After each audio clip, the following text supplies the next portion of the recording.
Hello, my name is Guy and you're watching How to Be a Great GM. This week we're talking Rites of Passage. How do you make them interesting, engaging, and above all, useful?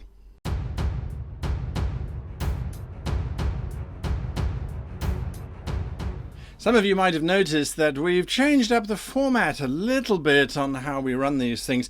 The skits will be back. I may or may not have forgotten to record them all, and as you've seen with some of the videos and with this video, I was doing a lot of costume changes, and to be perfectly honest with you, some of them I just couldn't recreate. And so there are no opening skits, but they will be back. Don't worry, they will be back. Unless you kind of like this, what's this about? Let's have a look at it, and then we get going. And then there's all the stuff that's happening in between. Let me know down in the comments below. So we're talking Rite of Passage. Now, this was a question that was posted to us. I think it was through our Discord or through Twitter or through any of the various means that you can get hold of us. Anyway, this was sent through to us, and the question was asked how to make Rites of Passage more interesting and more useful within the game without them just being a roll a die and you succeed. Well, this is my take on it. And we're going to be unpacking and exploring our various options to make Rites of Passage more than just a ritual, but an absolutely essential tool for you as the game master, not only for the player characters, but for the players themselves. Rite of Passage. So physical tests is one that we all know about. Climb to the top of a mountain, do this, do that, hold this rock in place for 12 hours, stand on your head and levitate a starship out of a swamp. All those kinds of things. Run up the stairs of this ancient monument in the middle of the city whilst fist pumping the air, and that will help you become a better boxer. All those kinds of things. These Rites of Passage, usually it's physical, which means we can either go with combat, or we can go with skill challenges, or we can go with abilities. None of these necessarily involve the player. It is the character that is doing this stuff, and interestingly enough, these are all dice rolls. So all of these are dice-based. We're rolling die. Can you roll a piece of plastic, or whatever it is that you might be using?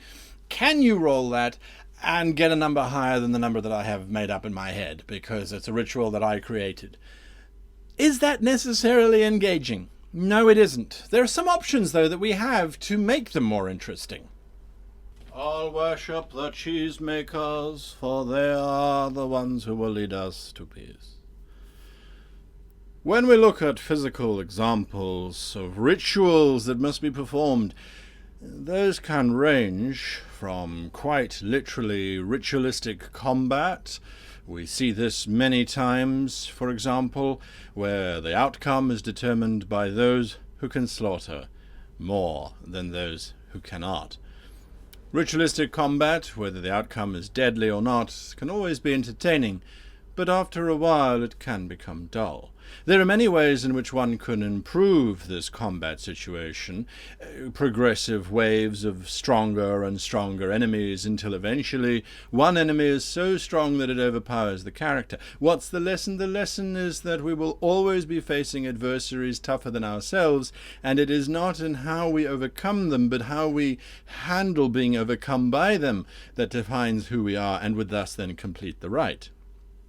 When it comes to skill challenges, whatever system it might be, when one has this opportunity to explore the uses of skills and abilities and talents that the characters don't normally use, it becomes far more interesting. Of course, making sure that it all aligns with what the rite is about is particularly important. If one is doing a rite where the objective is to achieve inner peace, it doesn't seem to make sense on the surface if the trials are all about chaos, but perhaps it is about finding the chaos in the mayhem. This is where we then turn to the next space, where it is the player who is actually going through the rite rather than the character. The player is presented with these physical challenges, the player is presented with these skill challenges for their character, but the interpretation, what does that physical combat mean? What does the skill challenge mean? How does it apply to the rite? Could very well be the the actual solution. It does not matter how many times the character climbs the great mountain to achieve the summit. It does not matter how many times the character slays the beast. It is about what the character understands from the action, which is often more important. And that is where rites usually sit. What do we understand from the action rather than the actual action itself? This was the new format that I was talking about. Let us know what you think. So, dice-based is not necessarily bad, but if we combine it, it starts to become a lot more interesting. And we combine it with things like the actual player test. Now, player tests we need to be careful about, as you have seen, or will see, I should say.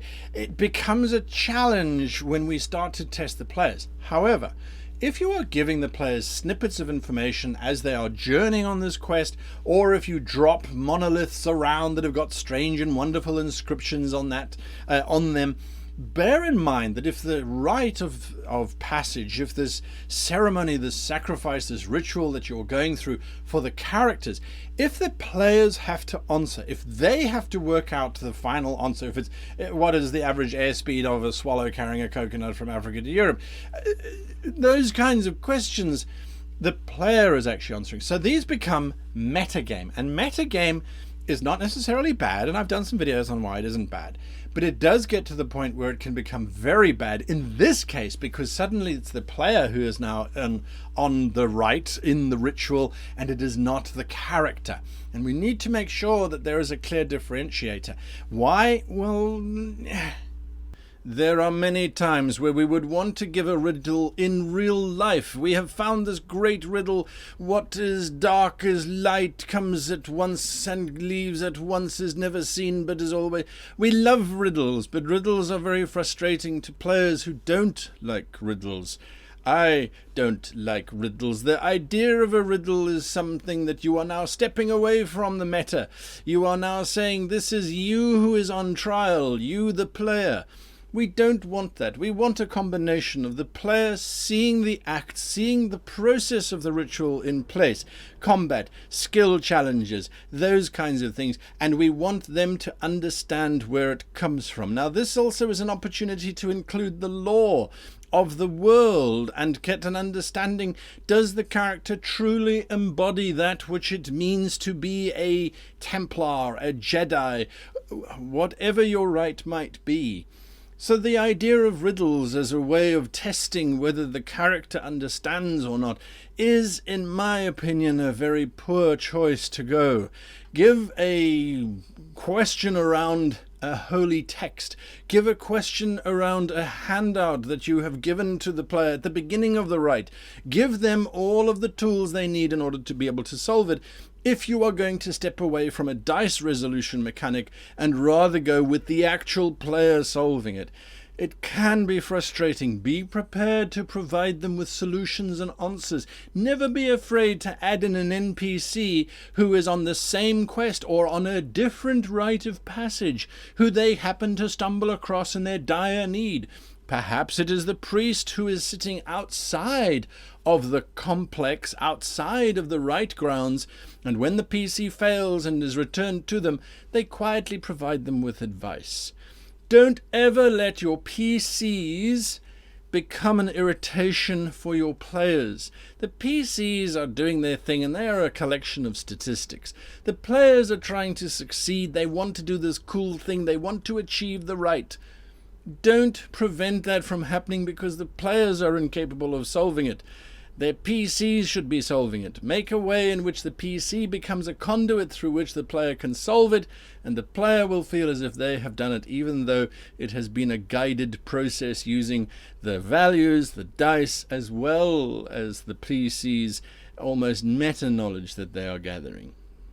I couldn't have said it better myself. So that's important to bear in mind, is when we then bring everything together, when we then say, okay, let's look at this, let's unpack all of these things. We've got dice, we've got metagaming, we've got this wonderful thing that's then happening. What then do we do in terms of building this rite? How do we actually come up with what the rite should be? Well, we have to look at the expectation. What is the expectation of the rite? Now, In Star Trek Voyager, there was an episode, and I forget the name of it now, where Catherine Janeway was doing this ritual, this rite of passage. And what was interesting was that the rite was whatever you thought it would be. So she thought it was going to be holding a rock in place for a long time, climbing a cliff, the hand in the box and the biting thing inside the box. And that's what the ritual was. It literally was an incarnation of what was in her head. Those can work once or twice, but we sometimes need to create lots of different rites and rituals. So how do we do it? Again, what is the expectation? Usually it's to overcome something or to understand something, as we've seen. The idea is when you then say, okay, this is a rite that is going to allow the character to become a champion knight. What are the components that are going to be required? What would we expect the components to be? We would expect it to involve the understanding of chivalry. We would expect it to involve sword play and shield defense. We would expect it to involve some moral dilemma, perhaps, in terms of testing what that actually means. If it was becoming a samurai, we would expect the player character to understand the codes of Bushido, as well as to contain that sense of calm, that sense of control over themselves. So the rite would then need to test that, whether it's using locations or items, or it's something that's important. And what is as important is that there should be a failure contingent.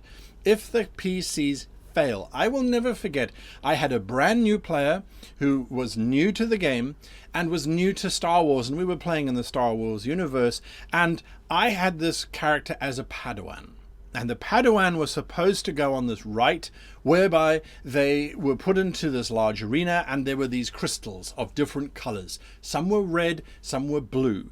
The character had to go to each crystal and meditate upon the crystal. The crystal had a little inscription in it, which of course was the Jedi code, and they had to learn to recite this statement until they understood what that line meant. So I would get the player to go to the line, they would read the line, I would ask them, what does your character think it means? They would respond by saying, I think it's this. If it was the right answer, the crystal would change to blue. If it was the wrong answer, the crystal would change to red. Where I failed was that the player didn't understand the difference between blue and red. They did not know the Star Wars universe, but were keen to get into it through role-playing. So they went around and they decided that the crystals should all be red rather than blue, because there were more that were red than blue, whatever. So think about, what do we expect, and what do we expect from the players in order for what the players know about. That's also something very, very, very important to bear in mind. It is always tempting to do over-the-top requirements, things that are impossible to achieve. Put your hand in this basket and it will be severed from you completely. The player is going to have their character put the hand in the basket. It's not a major threat to them. So they put the hand in the basket. You have two choices. Either you cut it off or you simply allow it to happen. You might be able to have it, oh, you got bitten and now you have to survive the rite of being poisoned. But the idea of over-the-top rituals should be rituals that require the player to go on a narrative journey for their PC. Let the player describe. So bring the rite back to the player. Your character has to climb to the top of the tallest mountain, whereupon they will wrestle with the giant eagle, and must pluck a single feather from the head of this beast, whereupon they must use it to skydive down to the planet's surface, rescue a maiden from a tribe of cannibals, all while being naked. It's ridiculous, right? And it's a whole bunch of rolls which are not going to mean anything to anybody because you're rolling. You succeed or you don't succeed. That's ultimately the outcome in this situation. So send it back to the player. Ask the player, as you get to the top of that mountain, you have done 20 rolls. You have survived all 20 rolls. How does your character feel? What is going through your character's mind? What is your character thinking? In other words, the whole idea of rites is about getting the mindset of the character into a new space. At the same time, it's about getting the player into the mindset of the character in the right place. So by asking the player, what does their character feel? What is their character thinking? It gets the player to think in the way the PC is thinking. They're almost on the right now. Players will automatically think when you say, what is your character thinking? That their mind is being read by some mystic arcane power or force. And so they will try and think of what their character would be thinking in that moment to pass a test. In other words, the right for the PC becomes a right for the player if used correctly. So now we've got a sense of this is the right, this is what we expect.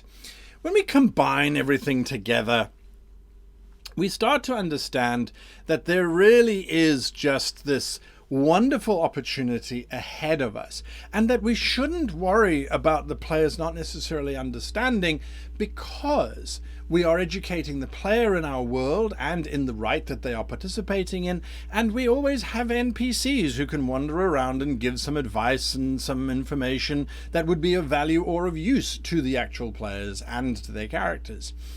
Don't forget that this is about learning, this is about development. Usually these rites are not finite. Now traditionally, of course, there were major ramifications, such as death. You fail to achieve the rite of manhood, you are dead. You cannot redo, you cannot do over. Oftentimes there were actually ways in which the character could have a do-over. Oh, you didn't prove that you were a man because you couldn't slay the sheep? Okay, fine. Go off and save the kingdom, come back, and then you're a man. So there are ways in which we can help the player characters if they fail, and oftentimes that will lead to more interesting adventures. On the other hand, we should make sure that we recognize the fact that they have gone through these rituals, they have gone through these rites, and now we're going to incorporate that into our world. The conclusion of a rite should have major ramifications. Don't just drop them and leave them where they are.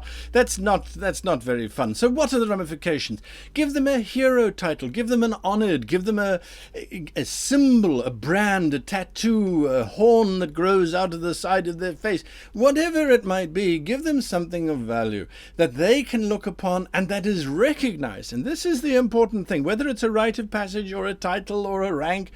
Make sure that your NPCs acknowledge that. Make sure your NPCs are understanding, are in the space of, that's the revered one. Oh, it's a dark cloud that hangs over you. You've done the rite of Aka Bugaboo. Whatever. Give them that ability. Give them that reward of having done it. So often rituals and rites are completed and it's like, you may now go, my son. You are enlightened. And it never gets mentioned again. That's such an opportunity wasted. Bring it back. Have people recognize. The ritual scarring on your face, that means you've gone through the rite of manhood. Good for you, off you go. Here's some more respect, here's accommodation. No, it's on me. Anyone who's gone through that rite deserves respect. Let them know that there is value to this other than just getting on to the next quest. If you can do that, your rite has succeeded. Never underestimate the power of giving out a reward that has no intrinsic monetary value or statistic value, but is simply a recognition of achievement. It's very important that we do that. Finally, and the last thing that we really need to understand is how the rite is going to work. Is it solo or is it group? And what are the others going to do if it is solo? Well, that gives you the option of doing a one-on-one special where you and the player role play through the situation. Make sure you contain it so that they don't exit the ritual and then carry on another adventure, which the group now has to get involved in once they get back into the table.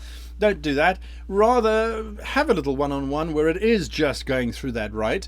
I would thoroughly recommend that you don't necessarily do that whilst the others are absent. Rather, have them go to a different room where they can sit and chat and maybe prepare lunch or dinner or order food or play a quick board game whilst you go on this one-on-one. These shouldn't be 3 or 4 hour long sessions, maybe 2 hours at max.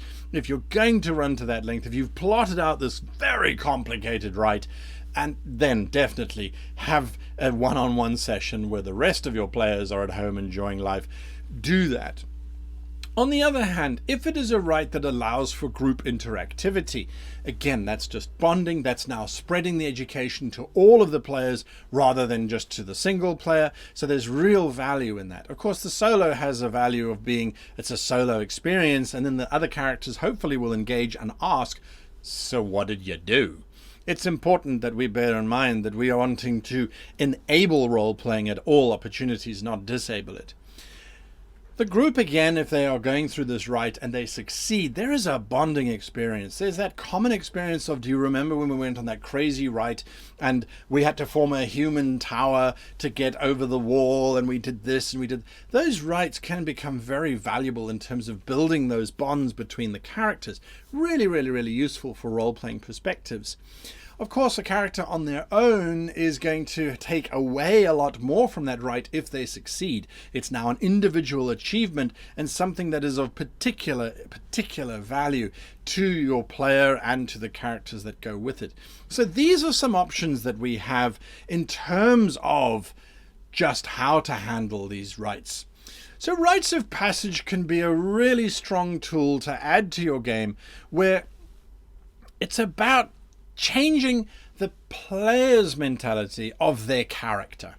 It's about the players learning about your world that you've meticulously created and crafted, and it's about the players enjoying this rather unique and definitely not main plot type of stuff. If you look at rites and things in Hollywood, those rites usually are done before the character goes off on a major quest to become the savior of the universe or the victor, or etc, etc, etc. So it's a prelude. If it happens in the middle of your game, your characters are already trying to save the world. But now they're trying to become a better person. They're trying to gain insight. They're trying to get inspiration. And that, to me, as a storyteller, as a dungeon master, that's a better way to handle these rites, is we are seeing the character's growth journey. And remember, your character was like this. They went on that rite of passage and it changed them. And they came out the other side like this. If players are unhappy with their characters, if they want to change their characters, suggest that the character goes on a journey, a rite of passage. They return home to face the mammoth walk of furriness. I don't know what it would be. They return home to face this rite. They go through the rite, but it is such a fundamental soul changer that they step out on the other side and they say, I am no longer a warrior. I have now picked up the mantle of mage. Allow them to change their character. Almost a character undo option, if you like. Don't call it that, though. The idea is that these are rights, and you get the idea. I'm going to shut up now. Until next time, as we come together now at the end, it is important that we remember we're here to help each other. Your comments down below are absolutely appreciated, and I do read each and every one of them. Occasionally I hit the little heart button or the like button if I agree with your sentiment, and if there's something of particular value for all of us to learn from, I will then make a comment. But your comments are also designed to help others who watch the video and perhaps are confused, or who watch the video and have a differing opinion.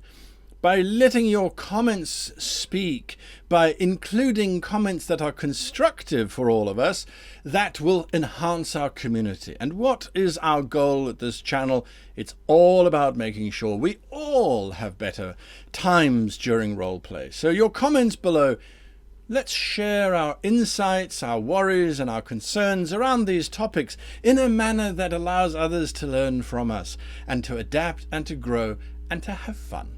Until next time, I wish you and all the happiest of gaming.